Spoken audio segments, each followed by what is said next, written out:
लेकिन नाजरीन, मैं हूं आका मेज़बान पीर उमैर। उम्मीद है आप सब खैरियत से होंगे और आप देख रहे हैं big I house of dream. आज का जो वीलॉग है वो है पीडीएम की टूट फूट, साथ ही साथ मरीम नवाज ने जो इमरान खान को तनकीद का निशाना बनाया। तीसरी चीज़, इमरान खान साहब ने महंगाई को लेकर जो बात की है।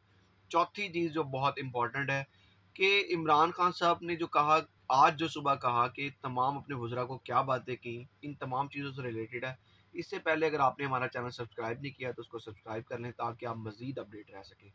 सबसे पहले बात करते हैं कि जो शोकॉज़ नोटिस दिया गया है पीडीएम का और इसमें पार्टी को, एएनपी को, वो बेसिकली क्यों दिया गया है। ये आपसे पहले भी हम चीज़ें डिस्कस कर चुके हैं कि जो टूट-फूट का शिकार है वो इन्हीं वजूहात की बिना पर है कि ज़रदारी साहब को ये बात कह चुकी हैं और मरीम नवाज़ साहिबा, और मरीम नवाज़ साहिबा को ज़रदारी साहब ये कह चुके हैं कि अगर आप लड़ना चाहते हैं तो अपने वाले साहब को ले आएँ और हम लड़ लेते हैं इनके साथ। और दूसरी तरफ मरीम नवाज़ साहिबा के इन नून लीग वालों के साथ जो पीपल्स पार्टी ने किया वो भी आप सबके सामने है। सेनेट के अंदर जो कुछ हुआ वो भी आप लोगों के सामने है कि यूसुफ रज़ा गिलानी साहब को जो है ना वो सेनेट के इंतखाब जितवा दिया।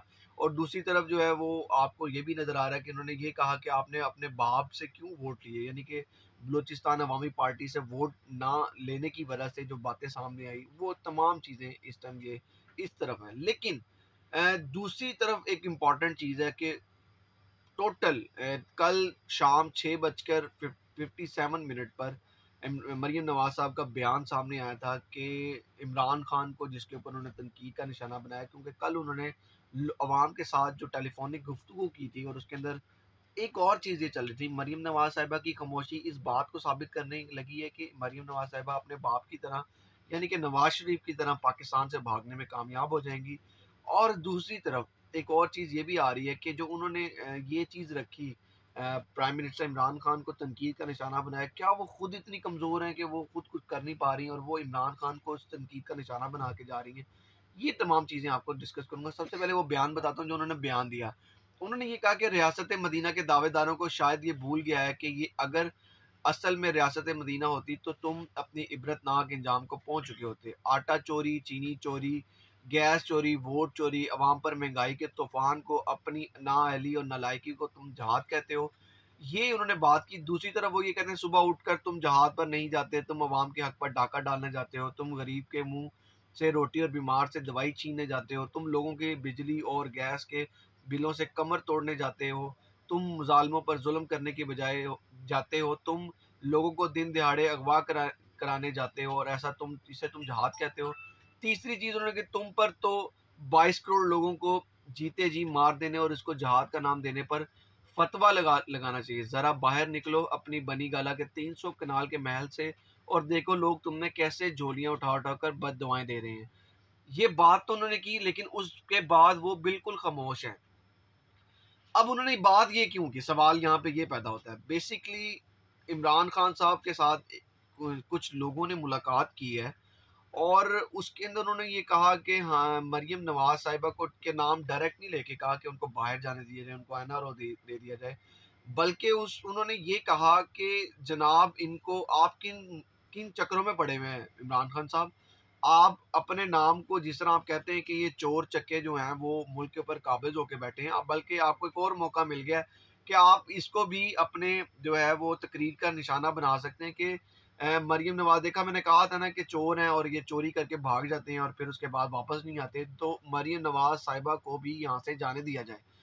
जिसके ऊपर इमरान खान साहब का जो स्टांस है वो पहले की तरह अपनी जगह कायम है, उन्होंने वो उससे नहीं हटे। और दूसरी जगह उस बंदे ने ये भी बात कही कि आप जो है वो मरीम नवाज साहिबा को बाहर जाने दें, लेकिन साथ ही साथ ये आने वाले वक्त में ये ज़रूर हो जाएगा कि मरीम और इसके वालिद साहब नवाज शरीफ पाकिस्तान आएंगे। उन्होंने कहा, जिसके ऊपर इमरान खान साहब ने पहले तो उनकी तमाम गुफ्तगू सुनी और उसकी सुनने के बाद उन्होंने ये कहा कि मैं किसी सूरत में मरियम नवाज को पाकिस्तान से बाहर नहीं जाने दूंगा। और उन्होंने ये भी कहा कि जिस तरह इनके वालिद नवाज शरीफ को यहाँ से, यानी कि उन्होंने वैसे ये नहीं कहा, उन्होंने कहा उनके बाप को हमने जैसे बाहर जाने दिया उसी तरह ये भी बाहर चलेगी तो ये भी वापस नहीं आएगी। ये और उसके बाद मरियम नवाज साहिबा का ये बयान सामने आ गया जो शाम को 7 बजे के टाइम ये आया। और तीसरी चीज़ जो, उसके बाद मरियम नवाज साहिबा खामोश हैं, उन्होंने कुछ कहा ही नहीं। और अब ये चल क्या रहा है? खामोशी की वजह क्या है? क्या इसके अंदर जो डील चल रही थी वो कामयाबी की तरफ किसी सूरत में चल रही है? अब कल जो आपने देखा वज़ीर दाखिला का भी बयान इसके ऊपर आ गया कि एनआरओ किसी सूरत में नहीं मिलेगा। इमरान खान साहब का स्टांस उसके ऊपर काम बिल्कुल कायम है। इमरान खान साहब कहते हैं कोई एनआरओ नहीं देना। अब तीसरी चीज़ ये हुई कि शोकॉज़ नोटिस इन्होंने जारी कर दिया। अब ज़रदारी साहब भी जो है वो उनको भी इस डील में डाला जा रहा था कि आप किसी तरीके से मुझे बाहर भिजवा दें। उन्होंने कहा कि पहले मेरे ऊपर इतने केसेज़ हैं, मैं बाहर नहीं जा सकता, मैं तुम्हें यहाँ से कैसे बाहर निकलवाऊँगा? अब इन तमाम चीज़ों को देखते हुए एक चीज़ बड़ी जो जो इम्पोर्टेंट चीज़ यहाँ पे चल रही थी वो बेसिकली इमरान खान को लेके चल रही थी, जो आने वाले वक्त में आपको नज़र आएगा कि इमरान खान साहब को, और जो आज उन्होंने बात की इमरान खान साहब ने अपने वज़रा को लेकर, उन्होंने कहा कि मुझे अब ये नहीं सुनना कि मरियम नवाज़ बाहर जाना चाहती है, मुझे ये नहीं सुनना नवाज़ शरीफ पाकिस्तान आ रहा है, मुझे अब ये नहीं सुनना कि इस टाइम जो है वो फ़लाँ वज़ीर क्या कर रहा है, पीडीएम को किन मुश्किलात का सामना है, मुझे ये कुछ नहीं सुनना। मुझे सिर्फ़ अब सुनना ये है कि हम किस तरीके से महँगाई को ख़त्म करेंगे। और दूसरी चीज़ उन्होंने ये कहा कि रमज़ानुल मुबारक के अंदर जो है जो महँगाई जितनी अरूज के ऊपर जा रही है, इसके ऊपर मैं खुद देखूँगा कि किस तरह किस चीज़ की प्राइस ऊपर जाएगी। ये तमाम चीज़ें जो थी इसके ऊपर आज उन्होंने नोटिस ले लिया और वो खुद बैठ कर उन्होंने कहा कि आज जो है, आज से लेकर ये पूरे रमज़ान तक मैं खुद हर चीज़ को फ़ोकस करूँगा। अब सवाल यहाँ पे ये था कि इमरान खान साहब इससे पहले क्या कर रहे थे? सवाल यहाँ पे ये था, इमरान खान साहब क्या इतने खामोश थे, उनको पता ही नहीं चल रहा था कि महँगाई किस तरह बढ़ती जा रही है? क्या उनको इसी टाइम पता चलना था जब वो उस औरत की कॉल आनी थी, उस खातून की जिसने आके कहा कि मेरा ख़ाविंद, हम किन मुश्किलात से ज़िंदगी गुज़ार रहे हैं और क्या-क्या मसले हर लोग, हर पाकिस्तानी को इस टाइम चल रहे हैं। इस टाइम जो है वो ये बड़ी एक अजीब-सी बात है जिसके ऊपर इमरान खान साहब का बयान सामने आया कि मुझे इस बात का इल्म ही नहीं था कि पाकिस्तान के अंदर महँगाई इतनी ज़्यादा बढ़ गई है। उन्होंने कहा जो रिपोर्ट्स मेरे सामने रखी जाती थी वो इसके बिल्कुल बरअक्स हैं। ये बड़ी अजीब-सी बात है। मरियम नवाज़ साहिबा जो बिल्कुल ख़ामोश हैं और वो अब बाहर जाएँगी या नहीं जाएँगी, ये एक सवालिया निशान है।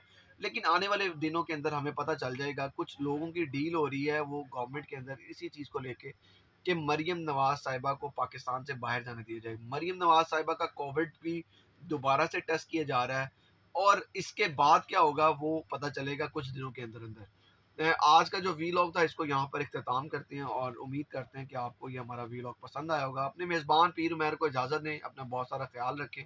खुदा हाफ़िज़।